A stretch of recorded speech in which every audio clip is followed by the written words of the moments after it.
আসসালামু আলাইকুম রহমতুল্লাহ। প্রিয় দর্শক, আজকে এক শ্রেণীর সুশীল যারা কিনা ছাত্রদের কর্মকাণ্ড নিয়ে যারা কিনা মায়া কান্না করতেছেন, আজকে ভিডিওর ব্যাকগ্রাউন্ড মিউজিক, ইমোশনাল মিউজিক দিয়ে যারা কিনা আজকে এগুলো প্রোপাগান্ডা ছড়াচ্ছে, গুজব ছড়াচ্ছে যে ছাত্রদের এই কর্মকাণ্ড তাদের মোটেও ঠিক হচ্ছে না।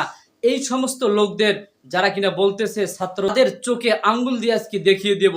আজকে আপনারা যাদেরকে দেখতেছেন, এই যে ব্যক্তিটি যারা কিনা সমস্ত কিছু কাপড় খুলে শুধুমাত্র নেসের একটি প্যান্ট রেখেছে, এই ব্যক্তিটিকে আপনাকে আমি চোখে আঙ্গুল দিয়ে আজকে দেখিয়ে দেব। যখন আজকে মাদকের বিরুদ্ধে একজন খতিব সাহেব যখন মসজিদে আলোচনা করছিলেন, এই ব্যক্তিকে আপনারা যে দেখতেছেন, এই ব্যক্তি কিন্তু সেই ইমামকে, খতিবকে কানে ধরিয়ে উঠবস করানো হয়েছিল শুধুমাত্র মাদকের বিরুদ্ধে কথা বলার জন্য। এবং এই ব্যক্তি একাধিকবার জাল টাকা তৈরি করার কারণে সে কিন্তু জেলে গিয়েছে এবং মাদকের ব্যবসা করেছেন। আজকে তারা এই ব্যক্তির কর্মকাণ্ড দেখে আজকে অনেক সুশীল সমাজরা তারা আফসোস করতেছে। আজকে এই যে আপনারা দাড়িওয়ালা লোকটিকে দেখতেছেন, এই দাড়িওয়ালা লোকটিকে দেখেও আপনারা কিন্তু আপসেট হচ্ছেন। হারে, ছাত্ররা কি এই ধরনের কাজ করতে পারে? এই কাজ করতে পারে, এটা আমাদের মোটেও ঠিক না। এই সমস্ত ব্যক্তিদের জন্য আজকে ভিডিওটা করা। আপনারা কেউ স্কিপ করে যাবেন না, ভিডিওটা সম্পূর্ণ দেখবেন। এই দাড়িওয়ালা ব্যক্তিটি কে? এটা হচ্ছে জাহাঙ্গীরনগর বিশ্ববিদ্যালয়ের সাবেক ছাত্রলীগ নেতা। আজকে দাড়ি রেখে এমন সুন্দর হয়েছে, মনে হয় সে একজন জান্নাতি লোক, একজন আল্লাহওয়ালা, কিন্তু সে বেনামাজি, সে একজন দরবেশের লেবাস ধরেছে, আলেমের লেবাস ধরেছে। সে কিন্তু ছাত্রলীগের সভাপতি ছিল।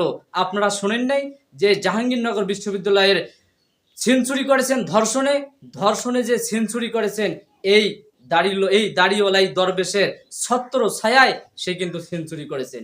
প্রিয় দর্শক, ওই শাপলা চত্বরে যাদের আলেম ওলামা মুফতি জামাত শিবির সহ যাদেরকে কান ধরিয়ে উঠবস করাইছেন কে?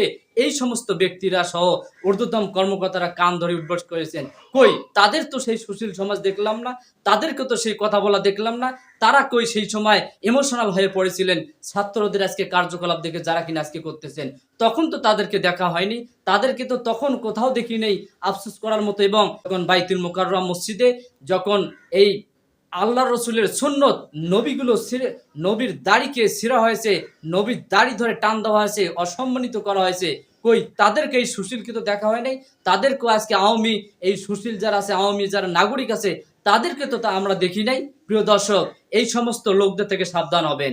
দেখবেন তাদের ফেসবুক মেসেঞ্জার সহ চেক করবেন, যারা কিনা মায়াকান্না করতেছেন এই ছাত্রদের কর্মকাণ্ড দেখে, যারা কিনা মায়াকান্না করতেছেন, যারা আফসোস করতেছেন, আজকে ইমোশনাল হয়ে বিভিন্ন পোস্ট করতেছেন, তাদের ফেসবুক আইডি ঘেটে দেখেন তারা আসলেই অরিজিনাল, তারা কিনা দেশের প্রেমিক নাকি আওয়ামী সন্ত্রাসীর প্রেমিক। এটা আপনাদের বিচার দেব, আপনারা এটা বিচার করবেন, তাদেরকে নজরদারিতে রাখবেন, কে কোথায় কি করতেছে আপনারা এটা দেখবেন। প্রিয় দর্শক, আসুন আমরা সকলেই দেশকে সুন্দর একটি দেশ গঠন করি, যাতে যেন সকল মানুষের কথা বলার অধিকার নিশ্চিত হয়। সকলেই ভালো থাকবেন, সুস্থ থাকবেন।